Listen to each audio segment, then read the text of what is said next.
IPS पति आखिर क्यों झुक गया तलाकशुदा सफाई कर्मी पत्नी के सामने? वजह जानकर हर कोई हैरान रह गया। दोस्तों, ये सच्ची कहानी है उत्तर प्रदेश की, जहां अभय प्रताप सिन्हा एक कड़क आईपीएस ऑफिसर था। उसकी पहचान थी कड़ी अनुशासन, तेज फैसले और बिना सवाल सुने आदेश देने की आदत के लिए मशहूर। लोग उसकी ईमानदारी की मिसाल देते थे, लेकिन बहुत कम लोग जानते थे कि उसके भीतर धीरे धीरे इंसान कम और अफसर ज्यादा बचा था। उस सुबह शहर की मुख्य सड़क पर अचानक ट्रैफिक थम गया। दूर से सायरन की आवाज आई और लोग समझ गए कि कोई बड़ा अफसर आ रहा है। काली सरकारी गाड़ी आकर रुकी और अभय सिंह उतरा। उसकी चाल में आत्मविश्वास नहीं, बल्कि आदेश की ठक-ठक थी। सड़क किनारे नगर निगम के सफाई कर्मी नाली साफ कर रहे थे। बदबू, कीचड़ और गंदा पानी, ये सब देखकर अभय का माथा सिकुड़ गया, जैसे ये सब उसकी आंखों को चुभ रहा हो। उसकी नजर अचानक एक औरत पर टिक गई। साधारण सी साड़ी, हाथ में झाड़ू, पैरों में घिसी हुई चप्पल और चेहरे पर पसीने की धार। वो चुपचाप नाली साफ कर रही थी, जैसे दुनिया के शोर से उसका कोई लेना देना ही न हो। अभय को पता नहीं क्यों उस औरत को देखकर चिढ़ हो गई। ये सब बीच सड़क क्यों? उसने तेज आवाज में कहा, ट्रैफिक जाम दिख नहीं रहा क्या? सुपरवाइजर घबराकर आगे आया और सफाई देने लगा, लेकिन अभय की नजर अब भी उसी औरत पर थी। उसने दोबारा ऊंची आवाज में कहा, तुम साइड में काम करो।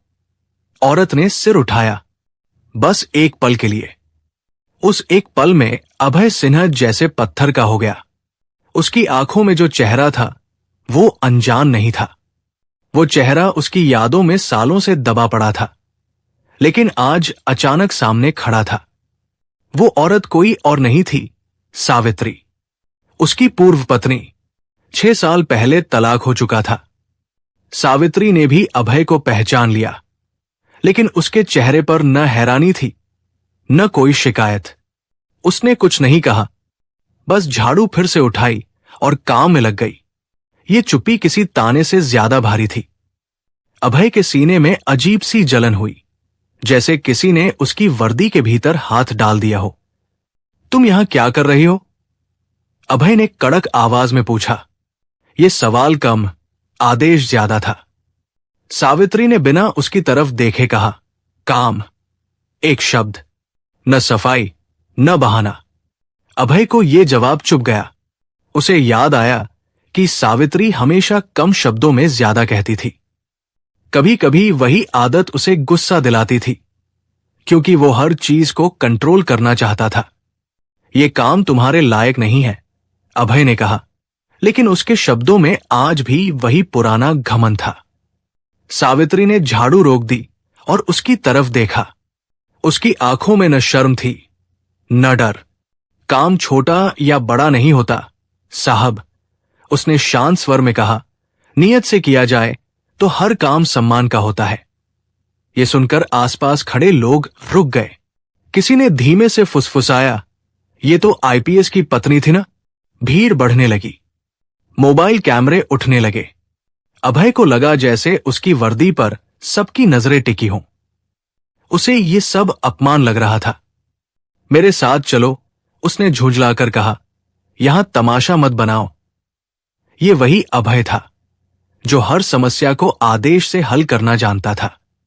उसे लगा कि अगर वह स्थिति को कंट्रोल नहीं करेगा तो लोग उसे कमजोर समझेंगे। सावित्री के चेहरे पर हल्की सी मुस्कान आई। वो मुस्कान दर्द से भरी थी, लेकिन उसमें आत्मसम्मान भी था। अब देर हो चुकी है, उसने कहा। जब मुझे आपके साथ की जरूरत थी तब आपने मुझे जाने दिया। आज मैं अपना रास्ता खुद चुन चुकी हूं। ये शब्द अभय के भीतर कहीं गहरे उतर गए। उसे याद आया कि तलाक के वक्त उसने कितनी आसानी से कहा था, मेरी इज्जत वर्दी से है। अभय सिंह कुछ पल चुप खड़ा रहा। पहली बार उसे लगा कि उसकी वर्दी बहुत भारी हो गई है। सामने वही औरत खड़ी थी जिसे उसने कभी कमजोर समझा था, लेकिन आज वही सबसे मजबूत दिख रही थी। अभय को अंदाजा भी नहीं था कि ये सिर्फ शुरुआत है। आने वाले दिन उसकी जिंदगी की सबसे बड़ी परीक्षा बनने वाले हैं, जहां वर्दी नहीं, सच बोलने वाला है। सड़क पर खड़ी भीड़ अब साधारण नहीं रही थी। लोग रुक रुक कर देखने लगे थे।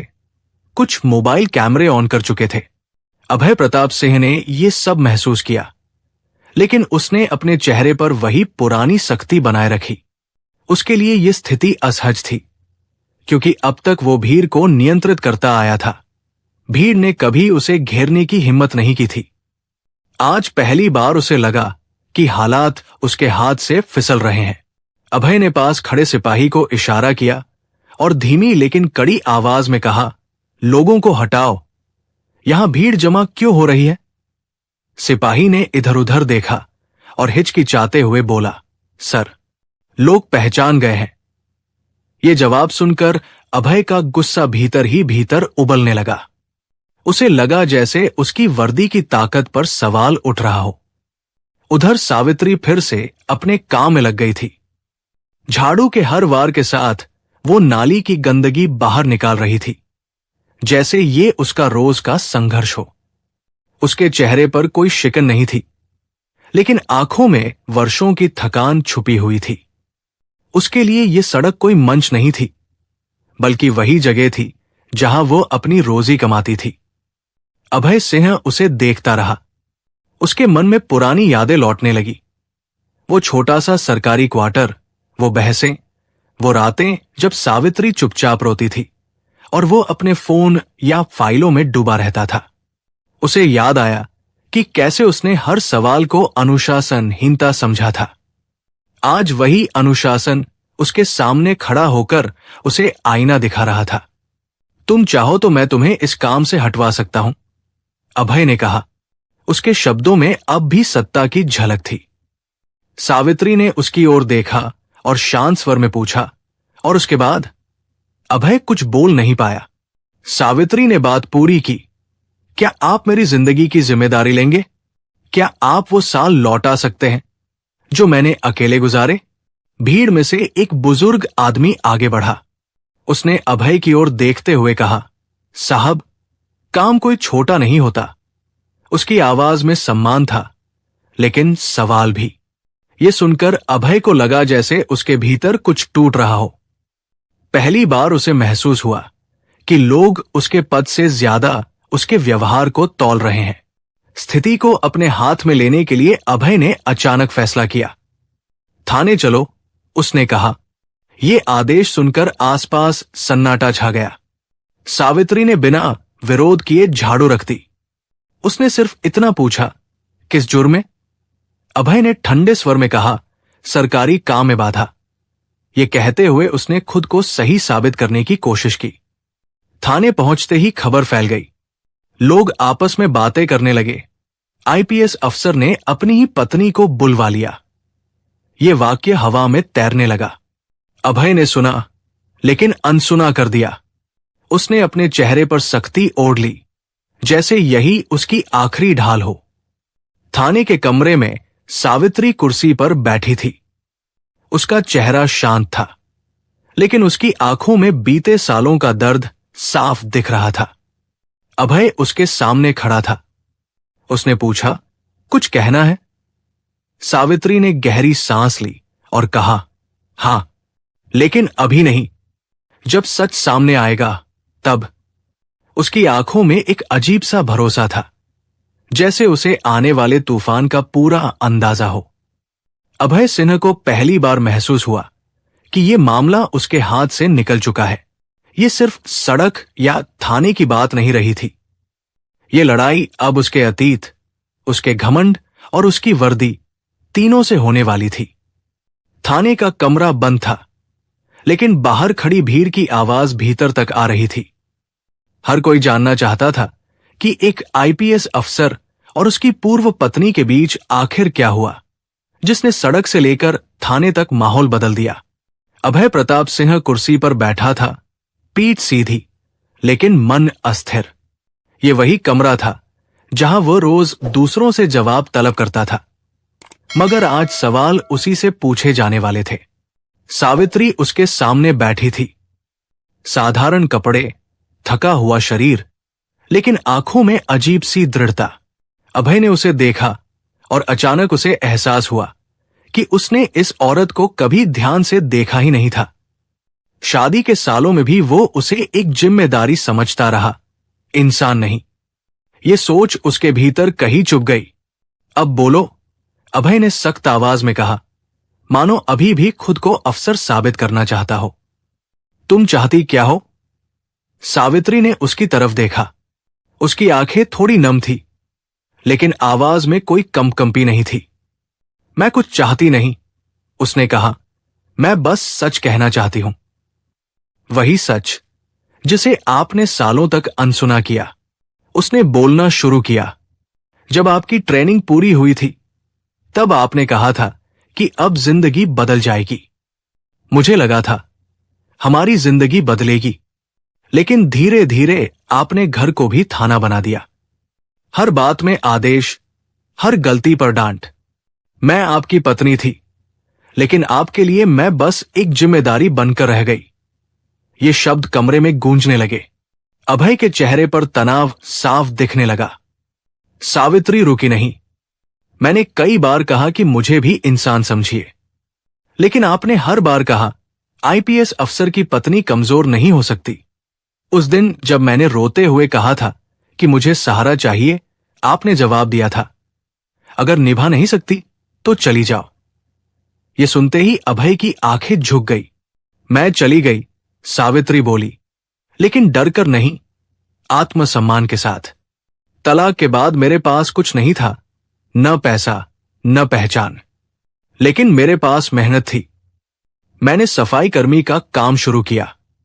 लोग हंसे, ताने दिए, लेकिन मैंने कभी सिर नहीं झुकाया, क्योंकि झुकना मैंने तब छोड़ दिया था जब आपने मुझे तोड़ा था। अभय की सांसें भारी होने लगी। उसने कभी सोचा ही नहीं था कि सावित्री ने तलाक के बाद क्या झेला। उसके लिए तलाक एक फाइल थी, एक साइन, एक फैसला, लेकिन उसके सामने बैठी औरत के लिए वो पूरी जिंदगी थी। पहली बार उसे लगा कि उसने ताकत के नशे में कितना कुछ कुचल दिया। सावित्री ने अपने बैग से कुछ कागज निकाले और टेबल पर रख दिए। ये देखिए, उसने कहा। वो महिला आयोग में दी गई शिकायत की कॉपी थी, साथ में काउंसलिंग रिपोर्ट। अभय ने जैसे जैसे कागज पढ़े, उसका चेहरा उतरता चला गया। सब कुछ लिखित था, मानसिक उत्पीड़न, उपेक्षा, दबाव। वर्दी इन शब्दों को नहीं ढक पाई थी। अचानक अभय उठ खड़ा हुआ। उसका गला भर आया था। वो कुर्सी के सामने आया और वही हुआ जिसकी किसी ने कल्पना नहीं की थी। शहर का सख्त आईपीएस अफसर धीरे धीरे सावित्री के सामने झुक गया। उसकी आवाज टूट गई। मुझसे गलती हो गई, उसने कहा। मैं अफसर बनते बनते इंसान होना भूल गया। कमरे में सन्नाटा छा गया। सावित्री की आंखों से आंसू बहने लगे, लेकिन वे आंसू बदले के नहीं थे। उसने शांत स्वर में कहा, मैं आपको गिरते नहीं देखना चाहती थी अभय, मैं बस चाहती थी कि आप सच देखें। अभय ने सिर झुका लिया। उस पल वो आईपीएस नहीं था, सिर्फ एक इंसान था। और यही इस कहानी का सबसे बड़ा मोड़ था। थाने के भीतर जो हुआ, उसकी भनक बाहर तक पहुंचते पहुंचते कहानी बन चुकी थी। किसी ने कहा आईपीएस अफसर रो पड़ा, किसी ने कहा उसने घुटनों पर माफी मांगी। सच और अफवाह आपस में घुलने लगे। बाहर खड़े कैमरे अचानक सक्रिय हो गए, जैसे उन्हें किसी इशारे का इंतजार था। कुछ ही मिनटों में सवाल हवा में तैरने लगे। क्या वर्दी झुक गई? क्या ताकत हार गई? अभय प्रताप सिंह कमरे से बाहर निकला तो फ्लैश की रोशनी उसकी आंखों में चुभ गई। सवालों की बौछार शुरू हो गई। सर, क्या आप पर पत्नी को प्रताड़ित करने के आरोप सही हैं? सर, क्या आप इस्तीफा देंगे? सर, क्या यह वर्दी का दुरुपयोग नहीं? अभय ने कुछ पल चुप रहना चुना। पहली बार उसे लगा कि जवाब देना आसान नहीं होता। उधर सावित्री चुपचाप थाने से बाहर निकली। न कोई बयान, न कोई कैमरे के सामने आना। उसने बस अपनी झाड़ू उठाई और उसी सड़क की ओर चल दी जहां से ये सब शुरू हुआ था। लोग उसे देखते रहे, कुछ सम्मान से, कुछ जिज्ञासा से। सावित्री को पता था कि शोर से ज्यादा ताकत चुप्पी में होती है। शाम होते होते न्यूज चैनलों पर बहस शुरू हो गई। स्टूडियो में बैठे पैनलिस्ट ऊंची आवाज में बोल रहे थे, क्या अफसर भी इंसान होते हैं? क्या पत्नी का दर्द वर्दी के नीचे दब जाता है? क्या समाज ने देर से सही पर सच देख लिया? बहस तीखी थी, लेकिन किसी ने सावित्री की चुप्पी का अर्थ समझने की कोशिश नहीं की। अभय अपने सरकारी क्वार्टर में अकेला बैठा था। कमरे में फैली खामोशी उसे काटने लगी। दीवार पर टंगी आईपीएस की टोपी आज उसे बोझ लग रही थी। उसने पहली बार अपने जीवन को बिना पद के देखा। न सायरन, न सलाम, सिर्फ एक आदमी जिसने बहुत देर से सही पर अपनी गलती को पहचान लिया था। अगली सुबह आधिकारिक नोटिस आया, जांच पूरी होने तक फील्ड ड्यूटी से हटाया जाना। अभय ने कागज को ध्यान से पढ़ा। यह उसके करियर के लिए झटका था, लेकिन उसके भीतर कहीं सुकून भी था। उसे लगा जैसे सच बोलने की कीमत चुकाई जा रही हो, और यह कीमत शायद जरूरी थी। सावित्री अपने काम पर लौटी तो सहकर्मियों की नजरें बदली हुई थी। किसी ने कहा, तुमने हिम्मत दिखाई। किसी ने फुसफुसाकर कहा, अब तो जिंदगी बदल जाएगी। सावित्री ने सब सुना, लेकिन कुछ कहा नहीं। उसके लिए असली बदलाव अंदर का था। वो अब किसी के सामने झुकी नहीं थी। महिला आयोग की टीम ने सावित्री से संपर्क किया। उन्होंने औपचारिक बयान चाहा, कागजी प्रक्रिया समझाई। सावित्री ने साफ कहा, मैं बदला नहीं चाहती। मैं चाहती हूं कि जो गलत है वो दिखे। ये बयान जल्द ही सुर्खी बन गया। लोग समझने लगे कि ये मामला किसी एक घर का नहीं, एक सोच का है। अभय ने टीवी पर सावित्री का बयान देखा। उसकी आंखें भर आई। उसने फोन उठाया, लेकिन नंबर डायल करने से पहले रुक गया। उसे समझ आ गया कि माफी शब्दों से नहीं, बदलते व्यवहार से साबित होती है। उसने तय किया कि अगर उसे कुछ सुधारना है तो पहले खुद से शुरू करना होगा। शहर में बहस जारी थी, लेकिन कहानी अब एक मोड़ पर पहुंच चुकी थी। वर्दी कटघरे में थी, पर इंसानियत को पहली बार जगह मिल रही थी। अभय और सावित्री दोनों अपनी अपनी राह पर खड़े थे, एक दूसरे से अलग, लेकिन सच के एक ही किनारे पर। और सबको पता था, असली फैसला अभी बाकी है। सुबह का आसमान हल्का धुंधला था, जैसे शहर खुद भी सोच में डूबा हो। पिछली कुछ रातों से यहां की हवा में अजीब सी बेचैनी थी। अखबारों की सुर्खियां बदल चुकी थी, टीवी चैनलों पर नई बहसें चल रही थी, लेकिन इस सब के बीच एक सच्चाई धीरे धीरे साफ होने लगी थी। यह मामला अब सिर्फ अभय प्रताप सिंह और सावित्री का नहीं रहा था। ये उस सोच का सवाल बन चुका था जिसमें ताकत को इंसान से ऊपर रखा जाता है। अभय प्रताप सिंह आज बिना वर्दी के घर से निकला। पहली बार उसे महसूस हुआ कि कपड़े बदल जाने से पहचान नहीं बदलती, लेकिन सोच बदलने से जिंदगी जरूर बदल जाती है। सस्पेंशन की अवधि चल रही थी। सरकारी क्वार्टर में सन्नाटा था, और उस सन्नाटे में उसे अपनी ही आवाज सुनाई दे रही थी। वे शब्द, वे आदेश जो उसने कभी सावित्री से कहे थे, आज वे शब्द उसे कठोर नहीं, शर्मनाक लग रहे थे। उधर सावित्री रोज की तरह काम पर पहुंची, हाथ में झाड़ू, चेहरे पर थकान, लेकिन आंखों में अजीब सा आत्मविश्वास। सहकर्मी अब उससे अलग तरह से बात करते थे, कोई सम्मान देता, कोई सहानुभूति। सावित्री सब समझती थी, लेकिन उसने खुद को इन सब से ऊपर रखा। उसके लिए असली जीत यह थी कि अब वो अपने काम को सिर झुकाकर नहीं, सिर उठाकर कर पा रही थी। महिला आयोग की रिपोर्ट आखिरकार सामने आ गई। रिपोर्ट में साफ शब्दों में लिखा था कि अभय प्रताप सिंह द्वारा मानसिक उत्पीड़न के संकेत मिले हैं। सख्त कानूनी कार्रवाई की सिफारिश नहीं की गई, लेकिन कड़ी चेतावनी, संवेदनशीलता प्रशिक्षण और सामाजिक सेवा को अनिवार्य किया गया। यह फैसला न पूरी तरह सजा था, न पूरी तरह राहत, बल्कि एक चेतावनी थी कि वर्दी के पीछे छिपना अब आसान नहीं रहा। अभय ने रिपोर्ट ध्यान से पढ़ी। उसने कोई सफाई नहीं दी, कोई अपील नहीं की। उस दिन उसने पहली बार खुद से सच बोला। उसे समझ आ गया था कि करियर पर लगा दाग शायद कभी पूरी तरह न मिटे, लेकिन अगर उसने खुद को नहीं बदला तो ये दाग उसकी आत्मा पर हमेशा रहेगा। उसने तय किया कि अब वो बदलाव दिखाएगा, किसी को दिखाने के लिए नहीं, खुद के लिए। कुछ दिन बाद अभय उसी इलाके में पहुंचा जहां सावित्री काम करती थी। इस बार न कोई सायरन था, न कोई सरकारी गाड़ी। साधारण कपड़े, झुका हुआ सिर और चेहरे पर पछतावा। लोग उसे पहचान गए, लेकिन उसने किसी की ओर नहीं देखा। वो सीधे सावित्री के पास पहुंचा। सावित्री ने उसे देखा, लेकिन कोई प्रतिक्रिया नहीं दी। दोनों के बीच कुछ पल की खामोशी रही, वही खामोशी जिसमें सालों की दूरी भरी हुई थी। अभय ने कुछ नहीं कहा। उसने पास पड़ी एक झाड़ू उठाई और नाली की सफाई में लग गया। आसपास खड़े लोग हैरान थे, लेकिन अभय को इससे फर्क नहीं पड़ा। पहली बार वो बिना आदेश दिए, बिना अधिकार जताए काम कर रहा था। ये कोई नाटक नहीं था, क्योंकि वहां न मीडिया थी, न कैमरा। सिर्फ एक इंसान था जो अपने घमंड की गंदगी साफ कर रहा था। कुछ देर बाद सावित्री ने शांत स्वर में कहा, बस कीजिए। अभय ने झाड़ू रख दी।